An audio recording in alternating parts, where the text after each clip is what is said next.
comes a moment in every man's life when motivation fails him. Not loudly, not dramatically, but quietly, like a blade slowly losing its edge. He still wakes up, still shows up, but something inside him is loosened. Discipline feels heavy, focus feels distant, and the path he once walked with fire now feels like obligation. This is not weakness, this is the threshold. Ancient warriors knew this moment well. Samurai did not rely on emotion, inspiration, or confidence. They built something deeper, something unshakable. In feudal Japan, discipline was not a habit, it was a code, a way of standing in the world when fear whispered, when comfort tempted, when the ego demanded escape. Modern psychology now confirms what these warriors lived by. Discipline is not force, it is structure for the spirit. A system that keeps a man intact when chaos presses in. This story follows a young warrior at the moment his will begins to fracture. He trains, he struggles, he questions the path. And under the guidance of a silent mentor, he learns what discipline truly is. Not punishment, not rigidity, but presence under pressure. This is not a story about becoming more aggressive. It is about becoming immovable. Because true discipline is not loud strength, it is quiet mastery. And once awakened, it cannot be taken from you. If you enjoyed the video, don't forget to like, comment, and subscribe so I can keep bringing you great content. Chapter 1. When discipline begins to decay. The warrior had been on the path for a long time. Long enough that the beginning felt distant. Long enough that effort no longer felt heroic. Each morning still arrived on time. The wooden floor was still cold beneath his feet. The sword still waited where it always had. Yet something inside him had shifted. His movements were precise, but empty. His breath steady, but distracted. Discipline remained on the surface, but presence had thinned beneath it. This is how discipline truly begins to decay. Not through rebellion, not through quitting, but through quiet disconnection. In the early days, training had been fueled by fire. Purpose was loud. Identity was fresh. Every strike carried meaning. But now, repetition had dulled sensation. What once sharpened the spirit now felt routine. The warrior noticed small changes. First, delayed starts, shortened focus, irritation at minor interruptions. He told himself it was nothing. Fatigue, normal wear. But ancient systems never ignored small fractures. The mentor watched without speaking. He had seen this stage before. In the old schools, this moment was known as the silent test, the point where discipline outlives motivation. Modern psychology would call it decision fatigue. The nervous system, burdened by constant effort, begins to seek relief. Not dramatically, intelligently. It offers reasonable excuses. It whispers efficiency. It suggests rest disguised as wisdom. Fear does not arrive shouting. It arrives sounding practical. The warrior began negotiating with himself. I'll train later. I've earned rest. This repetition isn't necessary today. Each thought felt harmless. Together, they were erosion. The mentor understood what the warrior did not yet see. Discipline collapses when presence disappears. The body can continue long after the mind has left. This is the danger. When action continues without awareness, spirit withdraws quietly. In Stoic thought, this was the loss of alignment. In Zen, the loss of mind in action. In the samurai code, the loss of posture. The warrior's ego resisted this truth. Ego prefers extremes, intensity or escape. It despises neutrality. It would rather quit loudly than continue silently. So it began creating discomfort. Training felt heavier than before. Time stretched. Progress seemed invisible. And invisibility is where ego suffocates. The warrior did not yet think of quitting. But he had begun leaving himself. His attention drifted during forms. His mind replayed future outcomes, rank, recognition, results. Presence shrank as anticipation grew. Neuroscience confirms this pattern. When attention leaves the present, effort feels more painful. The brain interprets delayed reward as threat. Stress hormones rise. Fatigue intensifies. Ancient warriors knew this without words. They trained presence not for peace, but for survival. A distracted man dies first. One evening after practice, the warrior sat alone. The room was quiet, but his mind was loud. He felt frustration without a clear cause. He questioned the path without openly doubting it. This is the most dangerous stage, when discipline remains but meaning leaks away. The mentor finally moved, not with correction, not with instruction, only with presence. He sat across from the warrior, silent, No advice, no reassurance, just stillness. The warrior felt exposed. Without words, his inner noise became obvious. He shifted, adjusted, waited. Silence is merciless to avoidance. After a long moment, the mentor spoke only one sentence. Discipline does not fail when the body is tired. It fails when the mind leaves the moment. The warrior felt it land, not emotionally, structurally. Something aligned. He realized the truth. He had been training for outcomes, not presence. Discipline had become transactional. Effort in exchange for future relief. That is not discipline. That is bargaining. Ancient systems rejected bargaining. The path was not a deal. It was a posture, how one stood inside repetition, discomfort, and delay.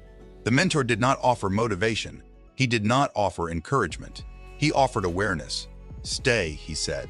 Not longer, not harder, just here. The warrior understood then, this stage was not failure. It was initiation.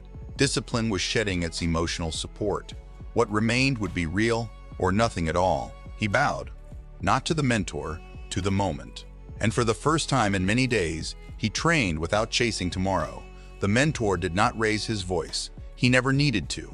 The next morning, training began exactly the same hour, same silence, same repetition.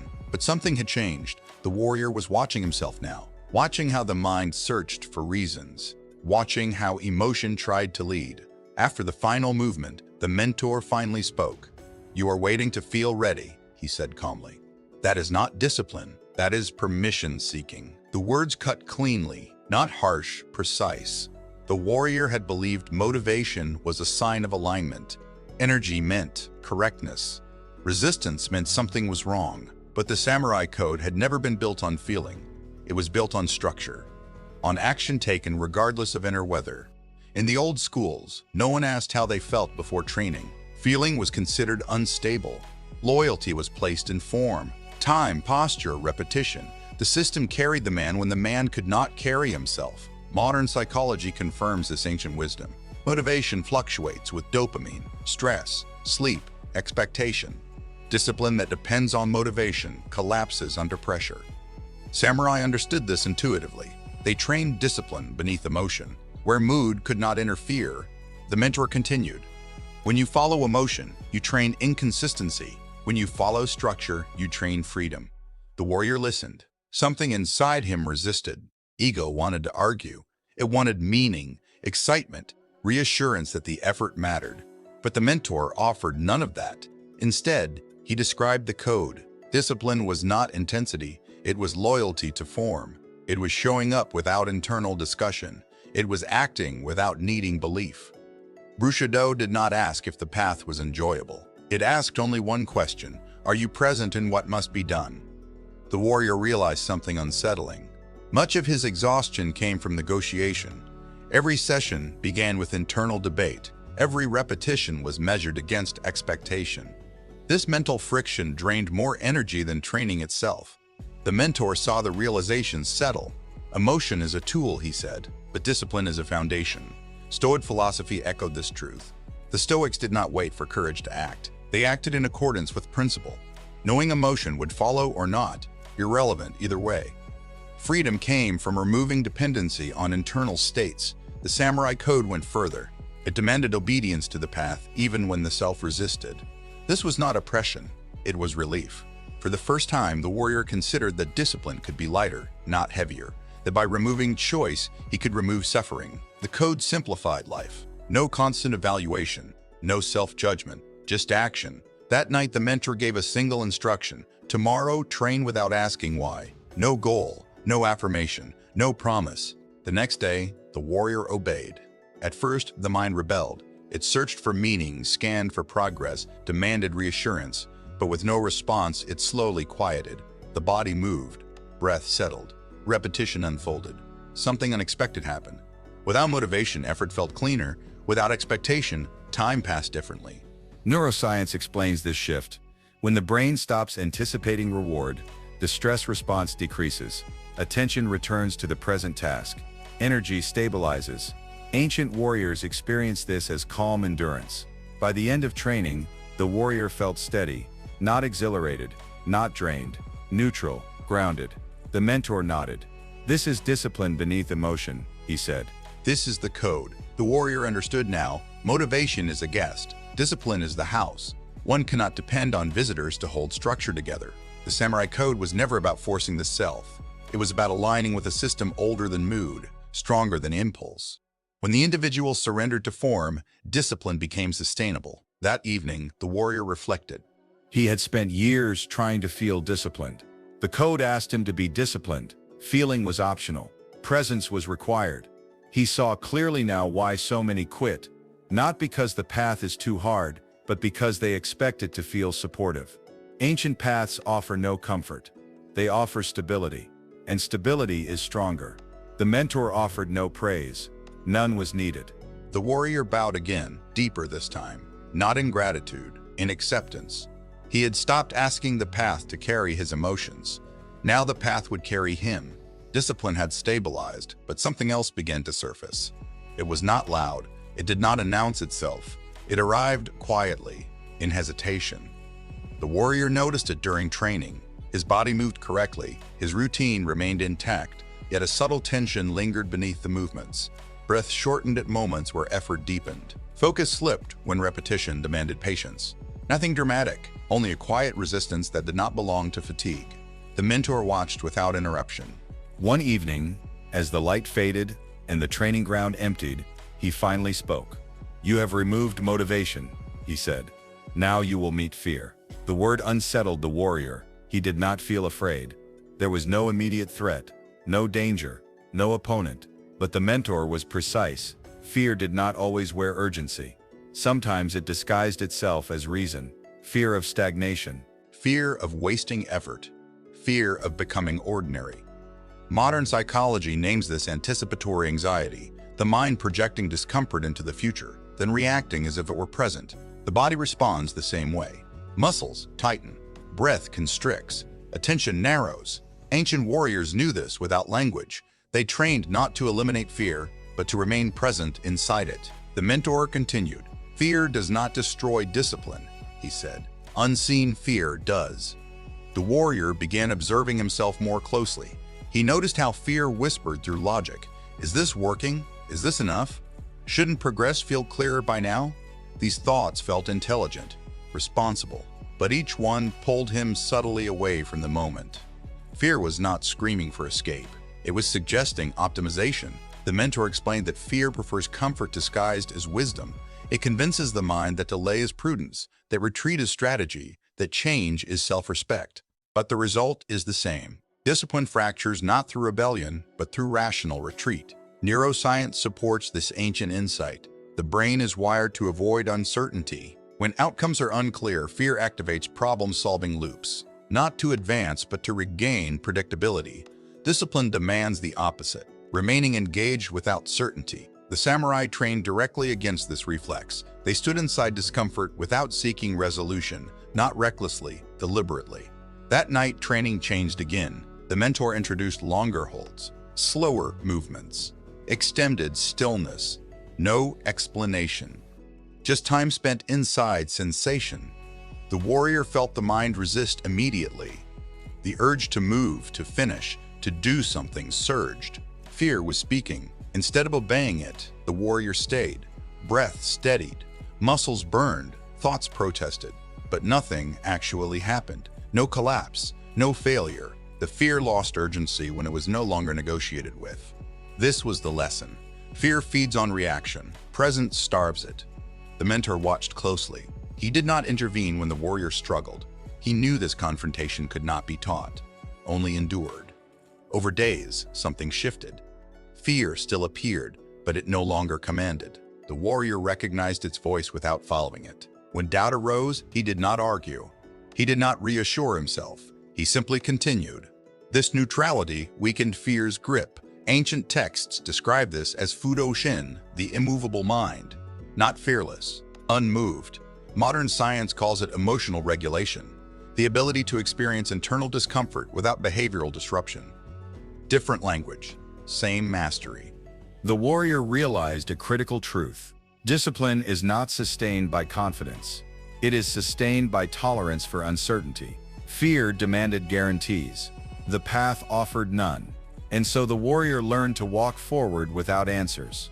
One evening, exhausted but clear, he asked the mentor a question.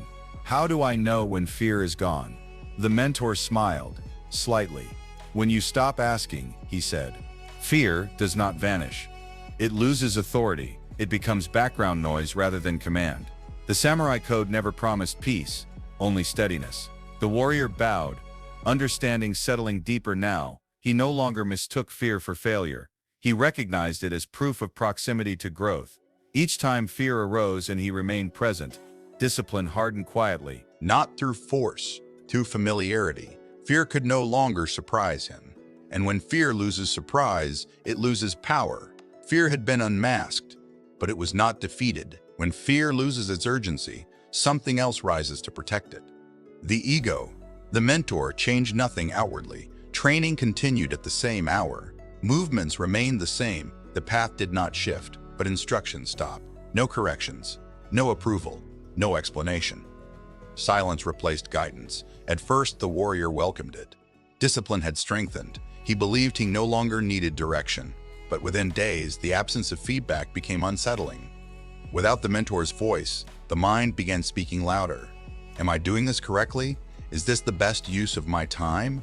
Shouldn't mastery feel clearer by now? These were not excuses. They were arguments, sophisticated, reasonable, persuasive. The mentor knew this phase well. Silence does not calm the ego, it exposes it. When external structure disappears, the mind rushes to fill the void with justification. Ancient Zen teachings describe silence as a mirror. Whatever remains unresolved rises to the surface. Modern psychology agrees. Without external validation, the brain seeks narrative control to stabilize identity. The warrior began to notice how often he negotiated with himself before acting. He delayed small actions while rehearsing reasons. He replayed effort internally, seeking reassurance that it mattered. None of this reduced discipline outwardly, but inwardly, tension grew. One evening, unable to contain it, he approached the mentor. "You've stopped correcting me," he said. "How do I know I'm progressing?" The mentor did not answer immediately. He placed a bowl of water between them and let it settle. "When the water is still," he said, "you see clearly. When disturbed, you see only movement." The warrior waited. "Excuses," the mentor continued, "do not exist to avoid work. They exist to protect identity." This struck deeper than expected. The mentor explained that ego does not resist effort. It resists anonymity. It wants recognition, narrative, proof of advancement. Silence removes these rewards, and without reward, the ego demands explanation. That demand becomes noise. The samurai code treated silence as discipline itself. Warriors trained without commentary so that action could exist without story. No praise, no self-critique, just presence. The mentor instructed the warrior to continue training exactly as before, but without any internal commentary. No mental tracking, no judgment, no justification, just action. At first, this was unbearable.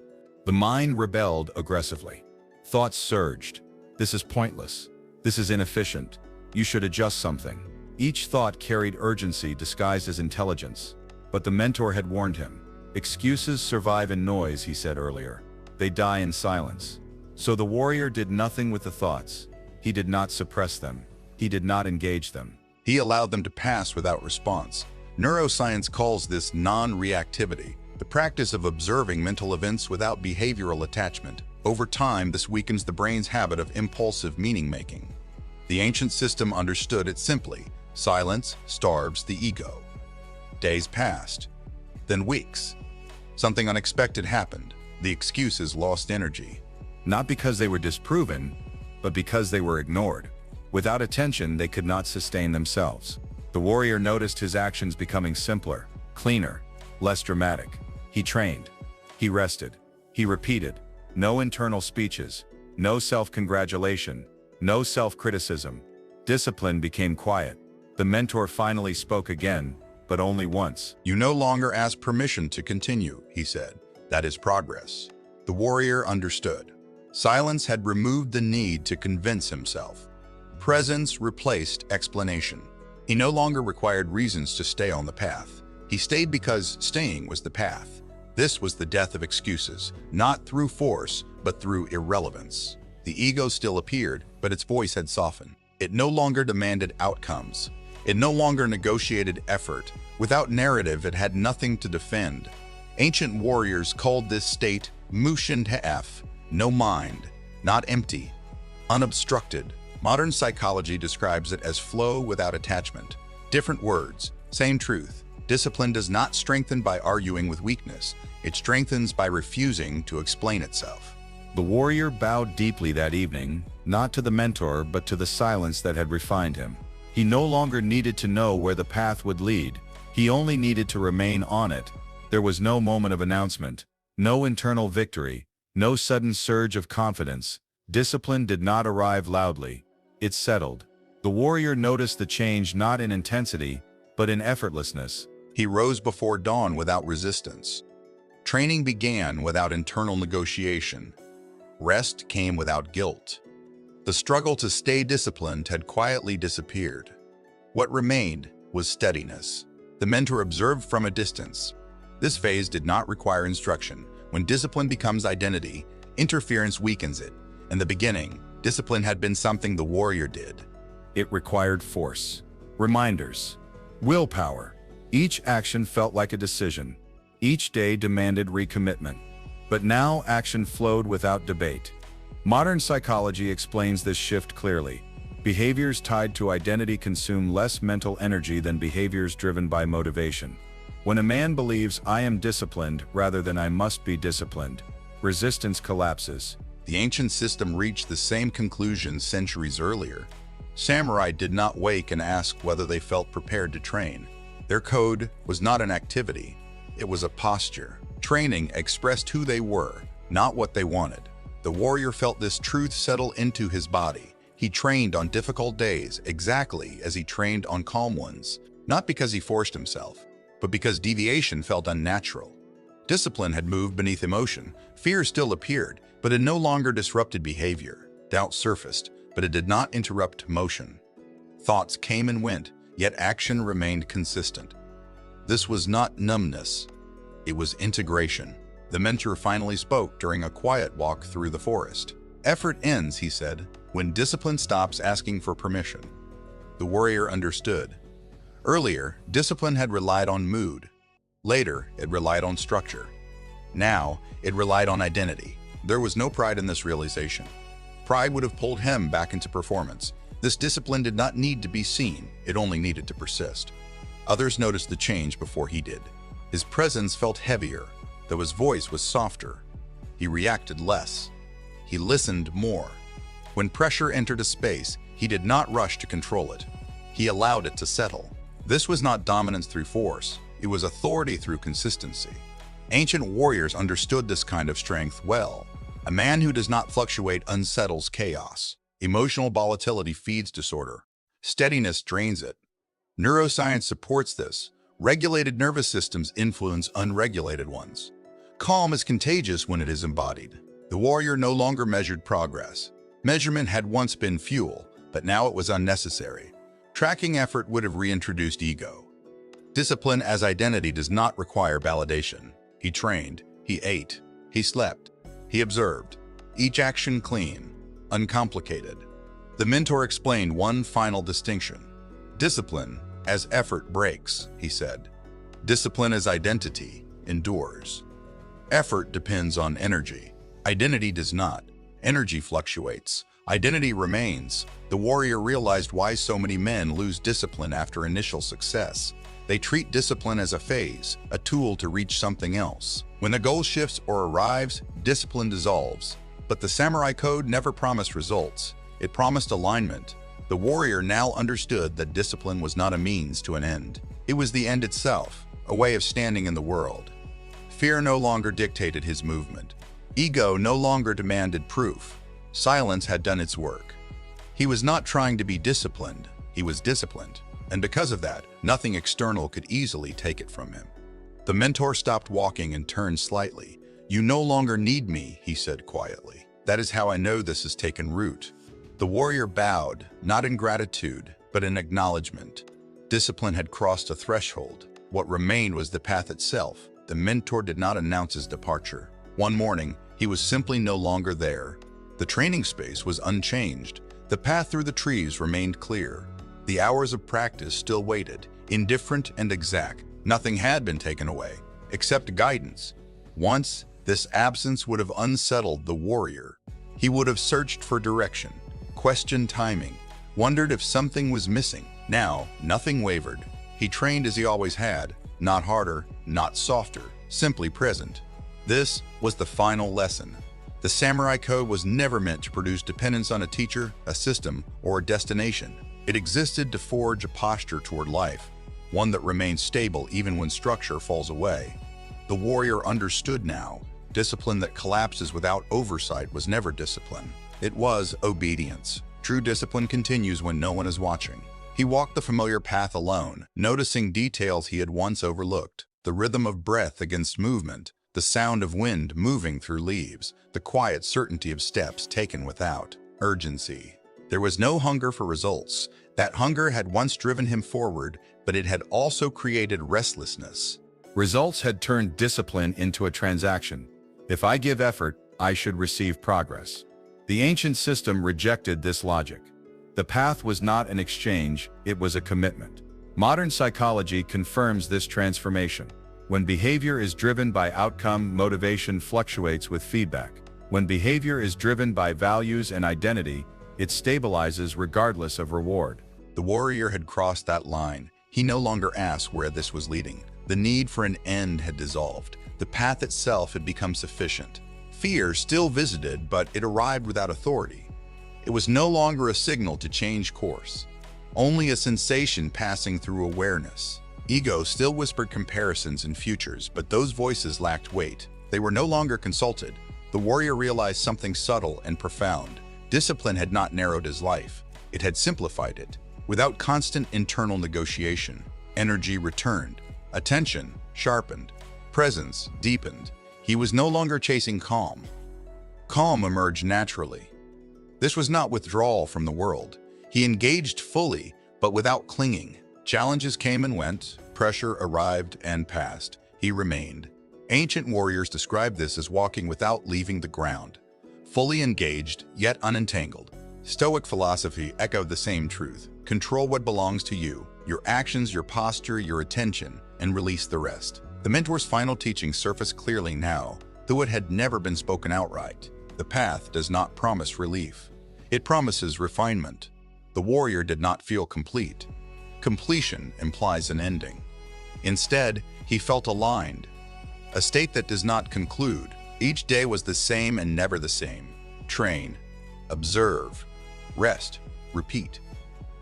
There was no impatience in this cycle, no boredom, only steadiness. He understood now why the strongest men rarely announce themselves, why mastery often looks ordinary from the outside, why silence carries more authority than explanation. Discipline had become invisible and therefore unbreakable. As he walked forward, the world did not bend to him. It did not need to. He had stopped demanding that it do so. The path stretched ahead, undefined and open. And for the first time, that openness did not feel threatening. It felt honest. The warrior continued, not because he expected something at the end, but because walking the path was now the truest expression of who he was. That was the final transformation. Not arrival, not victory, but unshakable continuity. Unshakable discipline is not sustained by motivation or results. It is forged through presence, silence, and loyalty to the path when fear and ego demand escape.